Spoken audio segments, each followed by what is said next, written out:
Tadi kita sudah belajar ya apa itu neraca massa yang dimaksud pada pertemuan ini.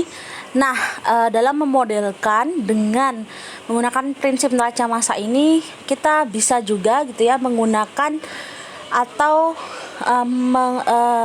mengikuti gitu ya pendekatan yang terjadi dalam suatu model fisik, misalnya dalam bentuk reaktor.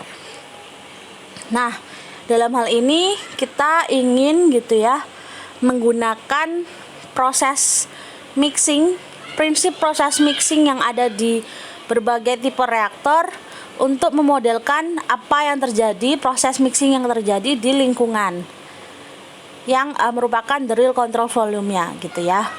Nah, ada 3 jenis reaktor yang akan kita kupas. Kita yang pertama dulu. Ini adalah completely mixed reactor yang pertama ya. Nah, kita bisa juga singkat dengan CMRS.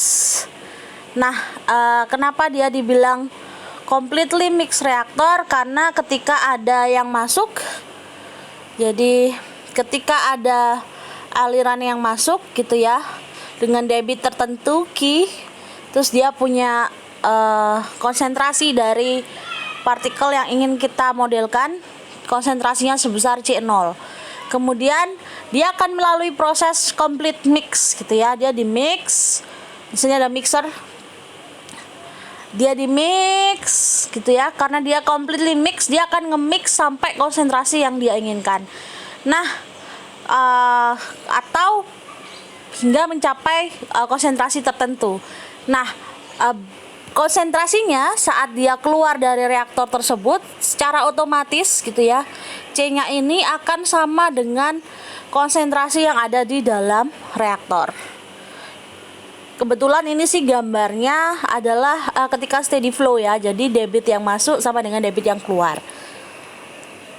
Tipe yang kedua adalah plug flow reaktor atau bisa disingkat PFRS. Nah, kalau yang ini fluida tersebut atau air tersebut hanya lewat sepanjang reaktor itu, sehingga terjadinya mixing ini sangat kecil atau bahkan tidak ada mixing sama sekali. Dan karena dia itu lewatnya ini dari satu arah ya, tidak mungkin ada percampuran antara air yang ada di hilir dengan yang di hulunya gitu. Clear? Karena dia searah ya. Nah, dalam hal ini kalau kita ngomongin kedua sistem ini, kita sering menemukannya di proses pengolahan air. Ini juga bisa sebenarnya kita gunakan untuk memahami perilaku prediksi di sistem perairan alami, misalnya di sungai gitu ya, khususnya yang plug flow reaktor. Nah, kalau kita lihat gitu ya, ini contohnya, contoh dari control volume yang bisa kita pakai untuk menggunakan pendekatan kedua reaktor ini. Yang pertama, untuk completely mixed flow reaktor, dia kan punya properti yang diasumsikan sama ya secara spasial. Contohnya kontrol volumenya bisa dalam bentuk ruangan di suatu bangunan, atau kolam kecil, atau udara di suatu perkotaan gitu ya, ambien gitu. Nah, kalau yang plug flow reaktor ini bisa dalam bentuk river, sungai berarti ya, estuary kalau dalam bahasa Indonesia, atau di cerobong asap. Kita bisa pakai yang PFRS. Nah, selanjutnya ada juga tipe reaktor yaitu batch reaktor. Kalau ini dia di mix ya, jadi masuk dia mix dulu sampai konsentrasi yang dia inginkan. Kalau oke, baru dia keluarin. Jadi tidak ada inputan dan outputan yang berjalan dalam waktu bersamaan gitu ya. Jadi batch. Jadi nanti ada siklus-siklus pengolahan yang dia lakukan gitu. Bisa saja dia steady, bisa saja unsteady. Nanti ngaruhnya ke delta concentration per delta waktu gitu ya. Bisa sama dengan 0, bisa tidak sama dengan 0. Oke, kita ke persamaannya ya. Kalau Yang kita pakai kebanyakan yang ini ya, yang completely mix sama tadi yang plug flow reaktor gitu, yang akan kita bahas dalam pembahasan ini. Ini contoh yang completely mix reaktor. Ini tadi persamaan dari neraca masanya ya. Jadi akumulasi sama dengan yang masuk dikurangi yang keluar ditambah yang generationnya. Generation dalam hal ini bisa bertambah bisa berkurang. Tadi kan tergantung dari apa materialnya atau apa kondisinya yang ada di lingkungan. Nah, ini kita bisa terjemahkan gitu ya, dari persamaan yang ada di atas, persamaan 1, ini kita bisa terjemahkan ke persamaan 2 karena integral CV C dV itu kan integral dari dV kan jadinya V ya. Jadi C-nya itu bisa keluar DC per DT dikalikan V. Terus ini tadi Q masuknya dikali konsentrasi masuk, ini adalah C0 ya. Terus dikurangi dengan Q dan C keluar karena dia ini debitnya sama ya, steady. Dia Q dikali C. Tadi C-nya ingat dia akan sama dengan konsentrasi yang ada di dalam, makanya C. Ditambah dengan ini adalah persamaan untuk generation-nya. RC kali V. RC kali V ini sama kayak min K kali C.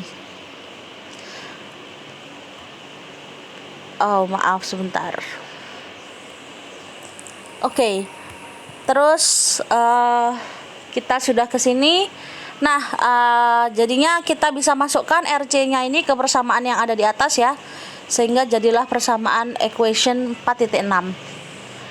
Nah, karena dia reaksinya adalah steady state, jadi yang masuk debitnya sama dengan yang keluar, maka DC per DT itu sama dengan 0.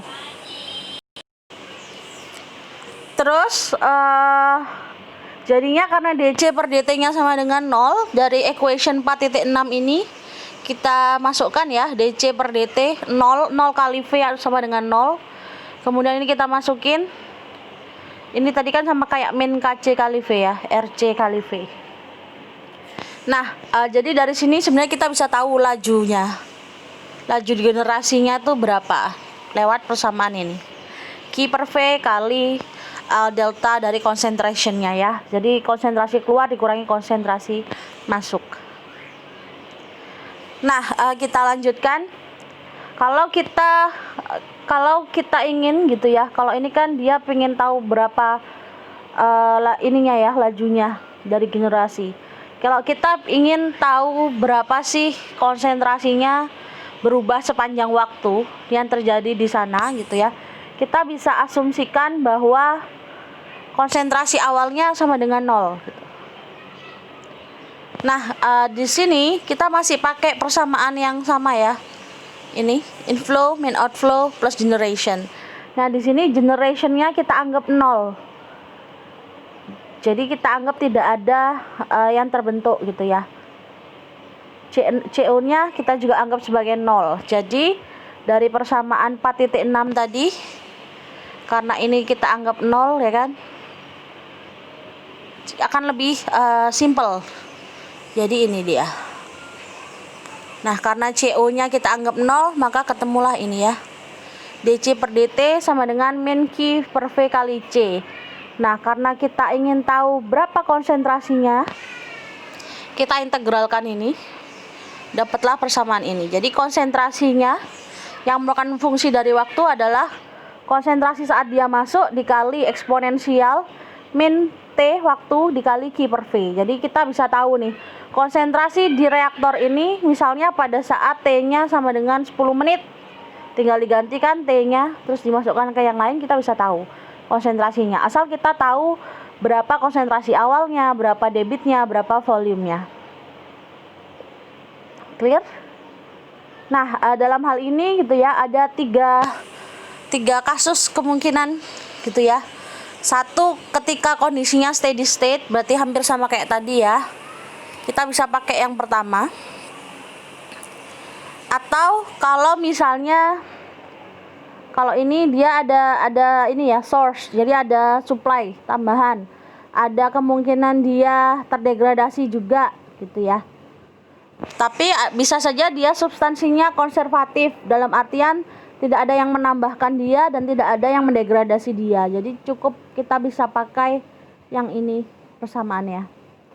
Atau ketika sistemnya terisolasi, tidak ada debit masuk gitu ya, tidak ada debit keluar gitu, kita bisa tahu juga berapa CT-nya, konsentrasi pada waktu tertentu. Kita bisa pakai persamaan yang ketiga ini. Oke, silahkan ditanyakan kalau ada pertanyaan. Selanjutnya silahkan diikuti video selanjutnya.